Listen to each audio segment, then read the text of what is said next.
মাংসপেশির ব্যথা সম্পর্কে আসলে চিকিৎসা বিজ্ঞান কি বলে? চিকিৎসা বিজ্ঞানের ভাষায় মাংসপেশির ব্যথা বলতে কি বোঝায়?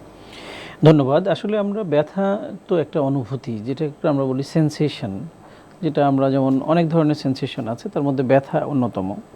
তো এই সেনসেশনটা যখন আমরা মাংসপেশিতে অনুভব করি, তখন এটাকে আমরা মাংসপেশির ব্যথা বলি। যেমন জয়েন্টের ব্যথা আছে, আমাদের ছোটো ছোটো জয়েন্টগুলোতে ব্যথা হচ্ছে, আমাদের বড় জয়েন্টগুলোতে ব্যথা হচ্ছে, আমাদের অনেক সময় আমরা বলি লিগামেন্ট ইনজুরি হচ্ছে। কিন্তু মাংসপেশির ব্যথাটা একটু ডিফারেন্ট। যেমন আমাদের হাঁটুর নিচের যে মাংসপেশি, যেটাকে আমরা কাফ মাসেল বলে থাকি, এটাতে আমাদের ব্যথা হয়।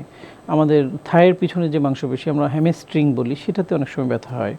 আমাদের দেখা যাচ্ছে যে এই ডেলটয়েড মাসেল, যেটা আমরা বলি যে আর্মের নিচের অংশে, সেখানে ব্যথা হচ্ছে। অনেক সময় পিঠের মাংসপেশিতে ব্যথা হচ্ছে। এই মাংসপেশির ব্যথা বলতে আমরা বোঝাই যে হাড়ের উপরে যে যে জিনিসগুলো, যেখানে আমরা অনেকগুলো উপাদান আসলে আমাদের শরীরে রয়েছে, যেমন তার মধ্যে মাংসপেশি একটা বিরাট অংশ জুড়ে রয়েছে, এবং মাংসপেশির ভিতর দিয়ে নার্ভ যায়, আমাদের রক্তনালীগুলো যায়।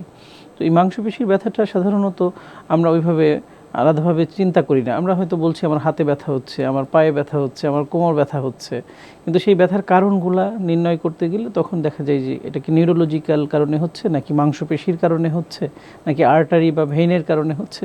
তখন আমরা এটাকে আলাদা আলাদাভাবে আইডেন্টিফাই